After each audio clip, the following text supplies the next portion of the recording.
ఉమ్మడి కృష్ణా జిల్లా మచిలీపట్నంలో ఈసారి ఎవరికి గెలుపు అవకాశాలు ఉన్నాయో చూద్దాం. వైసీపీ తరపున మాజీ మంత్రి పేర్ని నాని కొడుకు పేర్ని కిట్టు పోటీ చేస్తున్నారు. తెలుగుదేశం పార్టీ తరపున కొల్లు రవీంద్ర గారు పోటీ చేస్తున్నారు. సో ఎవరికి గెలుపు అవకాశాలు ఉన్నాయో చూద్దాం.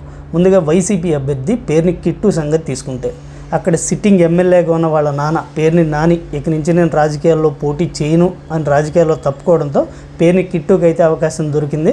అయితే పేర్ని నాని గారు చాలా కాలం నుంచి కొడుకుని రాజకీయాల్లో ప్రవేశపెట్టాలని ప్లాన్లో ఉన్నారు కాబట్టి రాజకీయాల నుంచి వైదొలిగారు. సో కిట్టుకి ఛాన్స్ ఇచ్చారని చెప్పి టాక్ ఉంది. ఇకపోతే పేర్ని కిట్టుకి కలిసి వస్తున్న అంశాలు ఏంటంటే కరోనా టైంలో పేర్ని కిట్టు సర్వీస్ బాగా చేశాడు నియోజకవర్గ ప్రజలకి.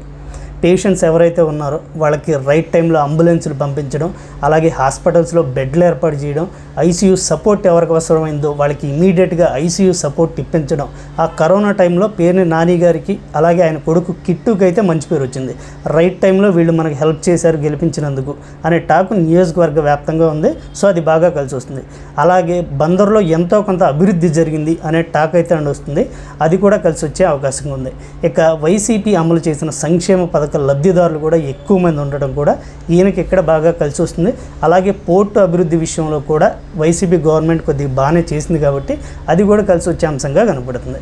ఇక వీళ్ళకున్న బలహీనతల సంగతి చూస్తే నియోజకవర్గంలో చాలా ఏరియాల్లో రోడ్లు సరిగ్గా లేవు, అది మైనస్గా చూడొచ్చు. అలాగే జగన్మోహన్ రెడ్డి పరిపాలన పైన ఉన్న వ్యతిరేకత కూడా వీళ్ళకి మైనస్గా మారే అవకాశాలు కనపడుతున్నాయి. ఇక టీడీపీ అభ్యర్థి కొల్లు రవీంద్ర గారికి కలిసి వచ్చే అంశం ఏంటంటే 2019లో ఓడిపోయి ఉన్నారు కాబట్టి కొంత సానుభూతి కలిసి రావచ్చు. అలాగే జనసేన పార్టీతో పొత్తులో ఉండడం బాగా కలిసి వచ్చే అవకాశం. ఎందుకంటే ఈ నియోజకవర్గ పరిధిలో దాదాపు 38% కాపులు ఉన్నారు. సో డిసైడింగ్ ఫ్యాక్టర్గా కాపులు ఉన్నారు. జనసేన పార్టీతో పొత్తులో ఉన్నారు కాబట్టి ఈయనకి బాగా కలిసి వచ్చే అంశంగా చూడొచ్చు.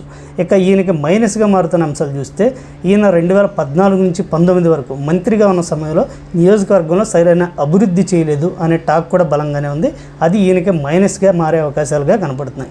సో ఓవరాల్గా ఈ నియోజకవర్గంలో ఎవరు గెలుస్తారు అని చూసినప్పుడు పేర్ని కిట్టుకు అవకాశాలు కనపడుతున్నాయి. యువకుడుగా ఉండడం, అలాగే కరోనా సమయంలో ఈ నియోజకవర్గంలో చేసిన సర్వీసుకు గాను ఖచ్చితంగా పేర్ని కిట్టుకే ఈ నియోజకవర్గంలో విజయ అవకాశాలు ఎక్కువగా ఉన్నట్టుగా కనపడుతుంది.